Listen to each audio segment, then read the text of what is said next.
Hey witches, it's Amy from the Missing Witches podcast, coming at ya with Witches Found. You just heard the kirtan group Dorati Mata recorded right here at the Missing Witches studio. So of course we had to grab the opportunity to chat with the group's leader, artisan, healer, medicine woman, Annie Lamoureux. Here's my chat with her. Enjoy. I think medicine woman is the right term. Great. Definitely. So what does that mean to you?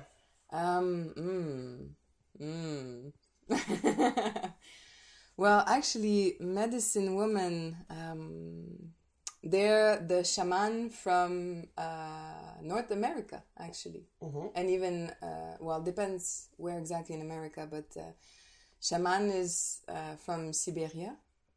And I believe that to be a shaman is someone that heals, that helps healing as well, his surroundings and his community. Yeah. When you say healing, are you speaking more specifically about physical healing? Spiritual healing. Okay, now talk about that. Thank you, Amy. So talk about like how does one... there's so many ways to heal a spirit. Tell us about your practice. Because I know you have a multicultural approach.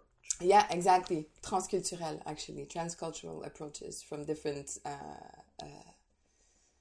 shamanic practices. Mm-hmm. My practice that I develop is the voice and the drumming.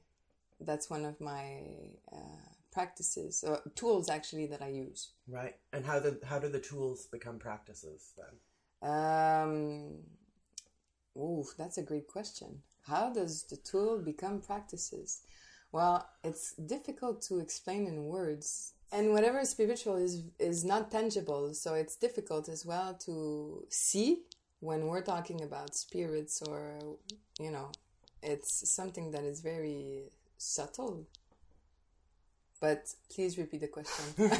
How do you, as a medicine woman, help people to connect their minds to their bodies? Actually, the mind and the body people do connect with. What we want to connect it is with the spirit. Please go on. So it's actually, there's different practices like shamanic voyage. Oui. Des voyages chamaniques, mm-hmm. par exemple. And in those moments, when you get in a trance, you can receive information from the other world. In the trance state. Okay, so yes. We see this in voodoo, particularly, where the Loa come and actually possess the holy person. So that's something that happens in shamanic tradition. Definitely, but we do not possess. It's like...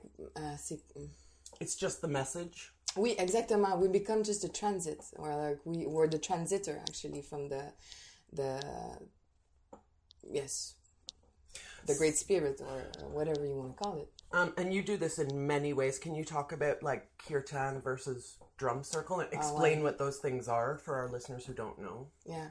Well, kirtan is actually when we unite to sing together, and these are prayers. And this is a Hindu... Yeah. Concept. Exactly, mm-hmm. Hindu concept. But basically in all cultures, this is what happens. Yeah, singing together. Prayers and singings, whatever it is, to Mother Earth or to God or to, in all cultures we have our different prayers that we sing. And this is where we actually also connect with the Great Spirit and connect with the gods and connect with the higher self. This is it. So in kirtan, you use your voice, whereas in drum circle, the drum is, if I'm, excuse me, if I'm not correct, is an extension of the heartbeat. Exactement, yeah. So these are all sort of different ways that we can use our bodies to communicate with the... Definitely. Yeah. And especially when we get into a trance mode, for example, the rhythm of the drum is going to be faster. So it's going to be for us to kind of get into that trance. And you actually go on into the higher world or the lower world. And there's the middle world.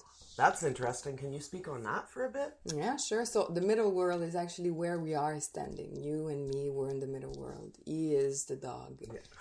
All humans or spirit that haven't also passed are sitting in the middle world. So there's many things in the middle worlds.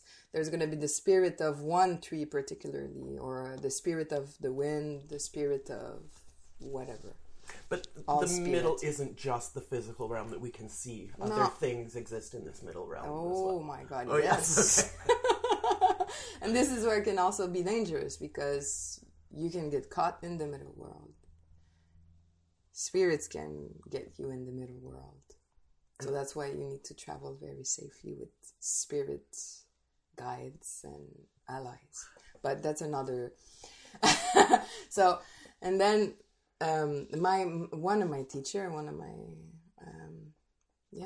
teacher, the way she explains it is that when we travel into the higher world and the lower world, it's like a house, and there's 2 doors at that house. So there's in the basement, there's one door that you open, and for example, that would be the lower world, and then there's the first floor door that is actually the same house, but it's a different vibe. So when you travel higher, actually in the higher world or in the lower world, this is where you can meet the spirit of the whole. So for example, the spirit of the wolf, but not only one wolf, it will be the spirit of all the wolves living in the middle world. And so the higher world we can sort of imagine is this like, there's beautiful ways to see it.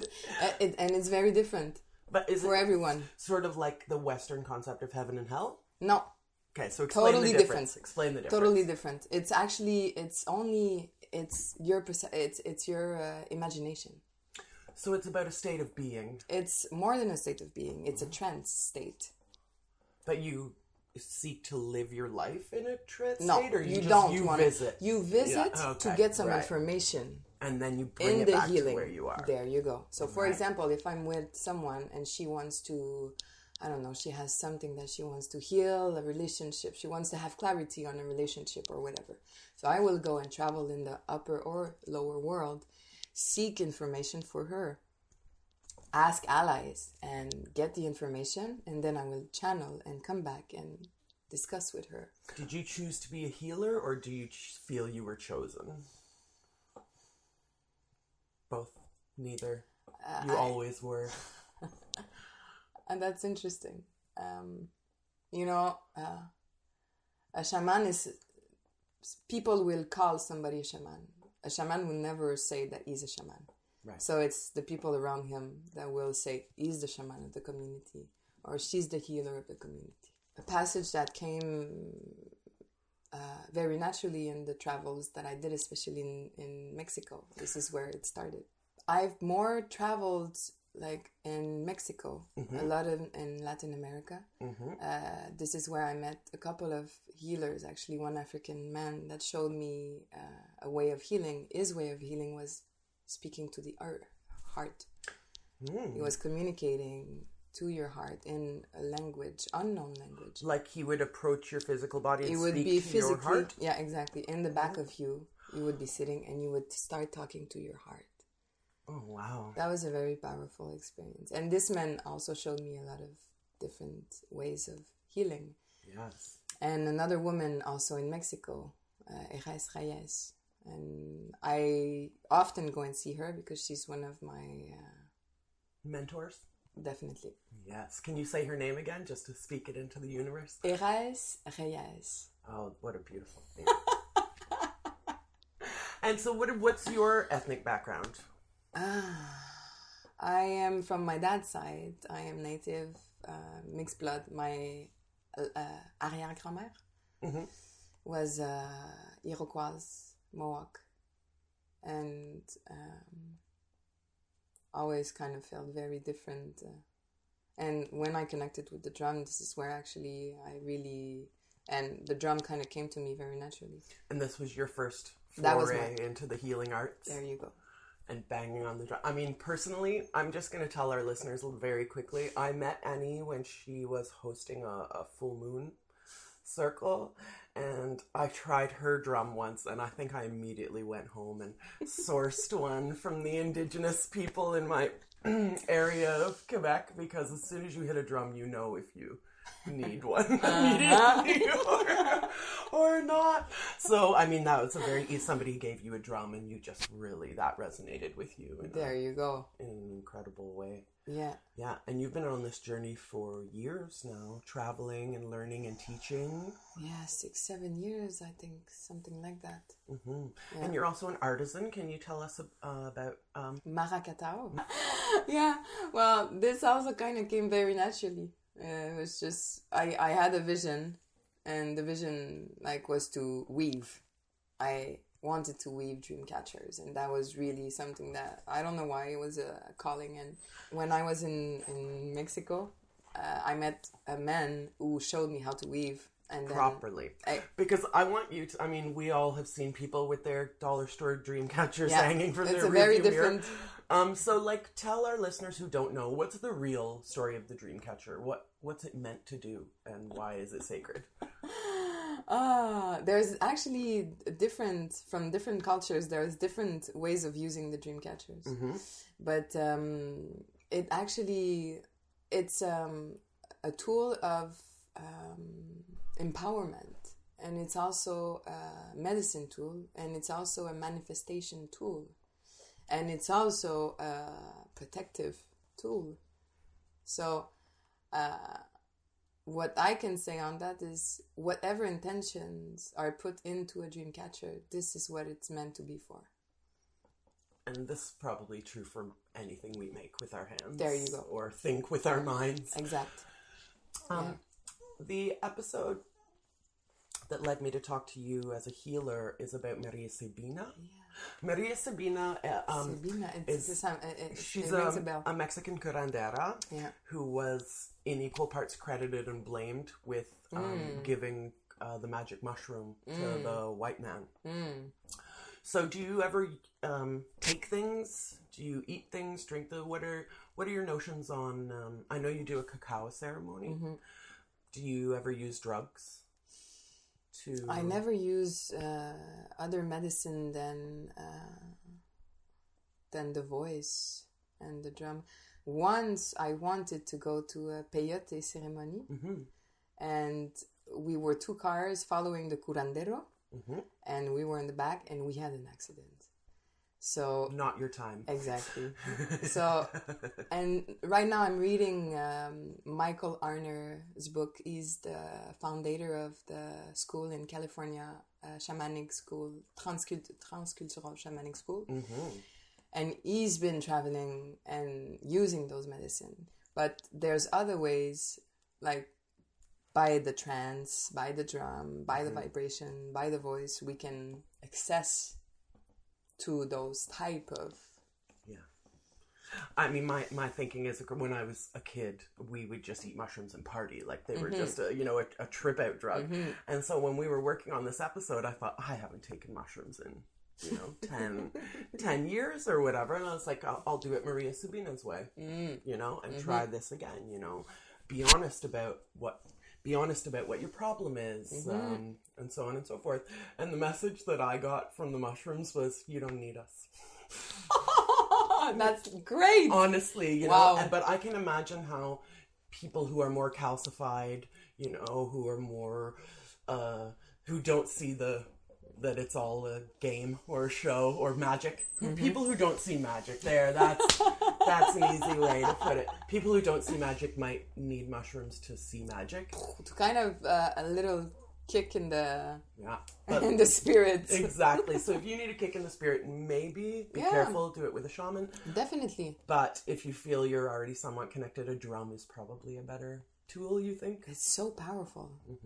It's like one of the most ancient tool used by every different cultures. Yes. So there's a lot of power in the drumming. Yes. And that's something that you do. You travel. You live in a bus.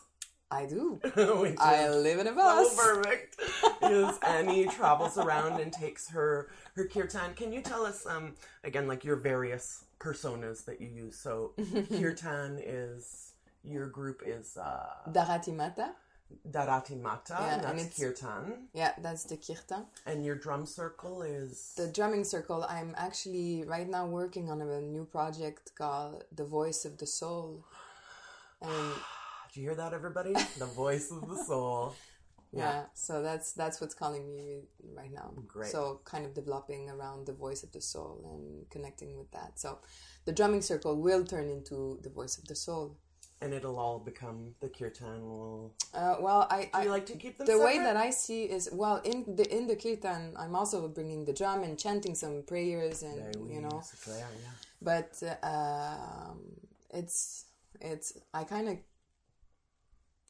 I have difficulty kind of bringing all together.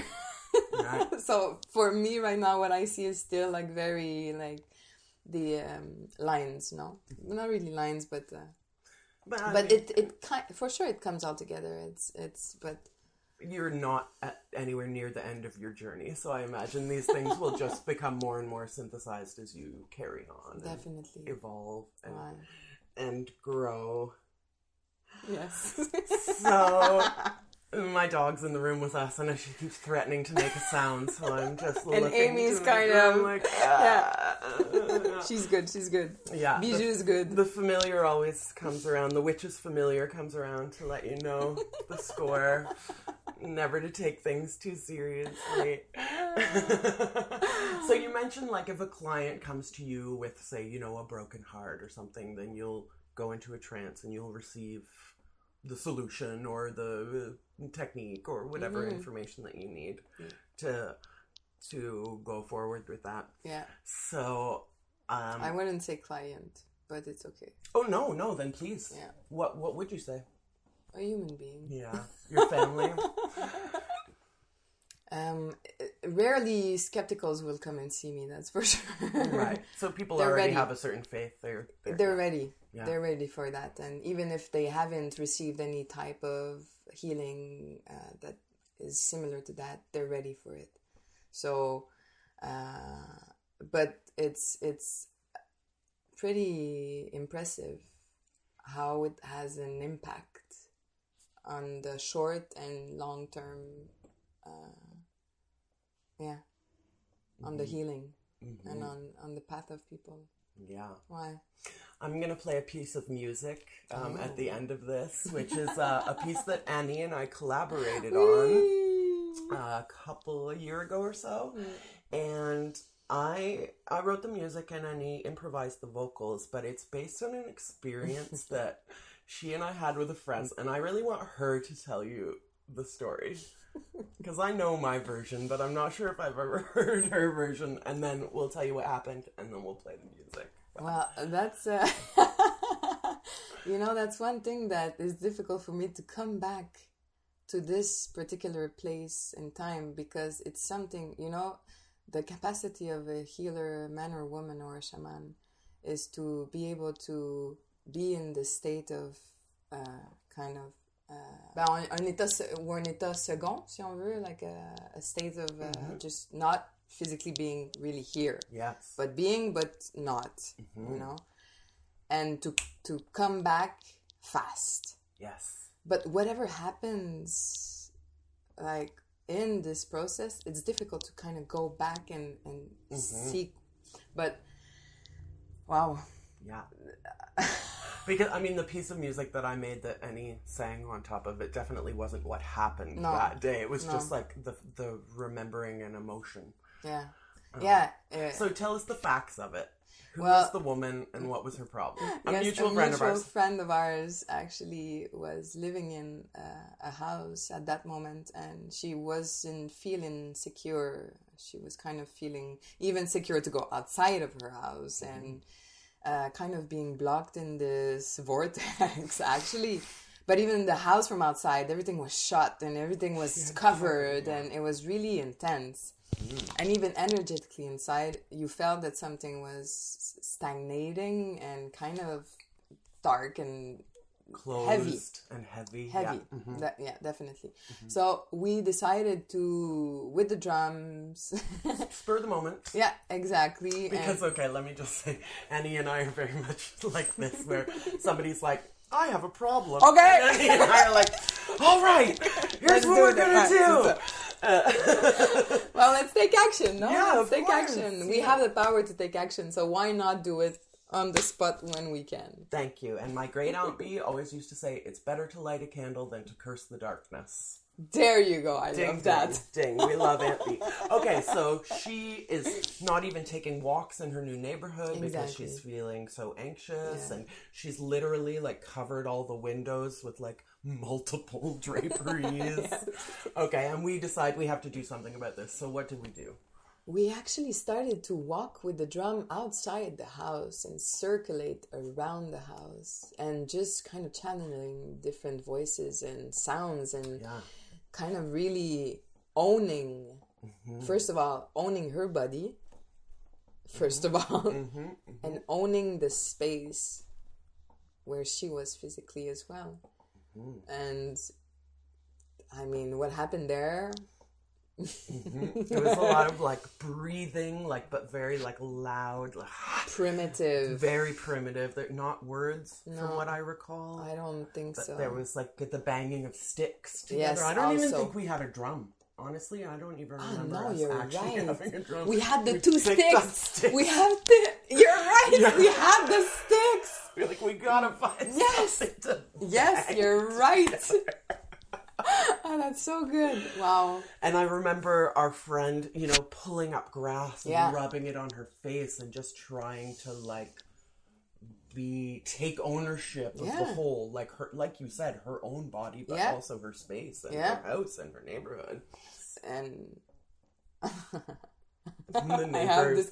And we had a lot of, well, I don't know, but we had people passing by and we were just like, this is your place and this is your house and own it and this is your body and like, because she was like, oh, I see a neighbor coming, and we were like, exactly, you can exist, you're and allowed to make noise, and I forgot about that part, madame. So she started. She started with like connecting with the dirt as well, really, like touching dirt. Exactly. And and I think we finished inside with a fire. No? We burned the sticks that we've been bashing together, right? So that was actually a ritual of kind of totally impromptu, not something we learned from a book or from a teacher. No, exactement. Yeah. I'm a big fan of that. You know what? The universe is guiding you. Definitely.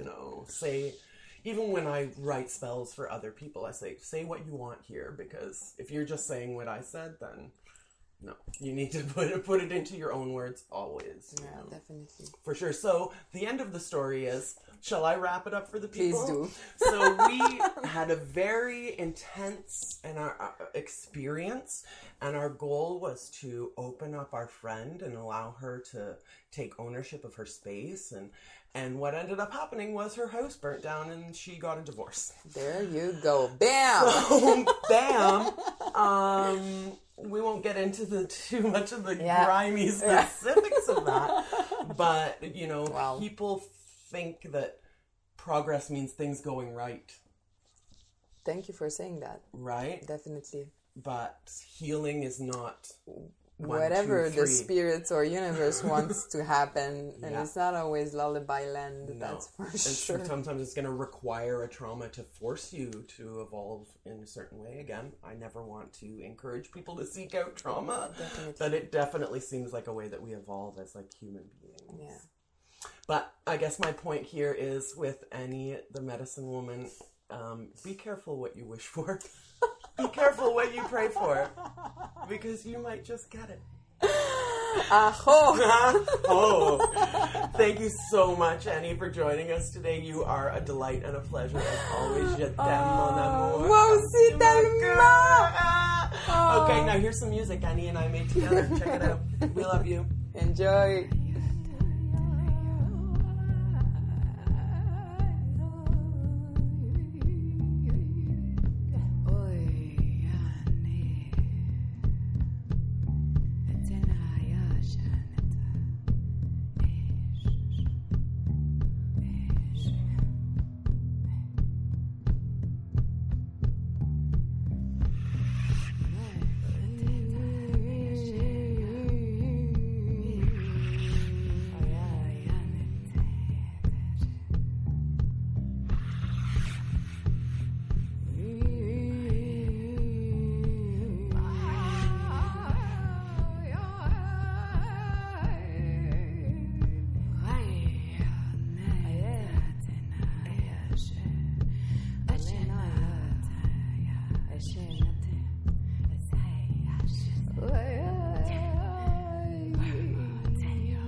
Thanks for listening, witches.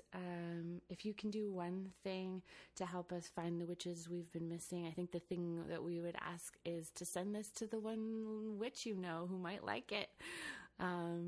We think networks build one by one, so send it to your bestie and let's meet her and let's all meet each other on the internets. Thanks. We love you. Bye.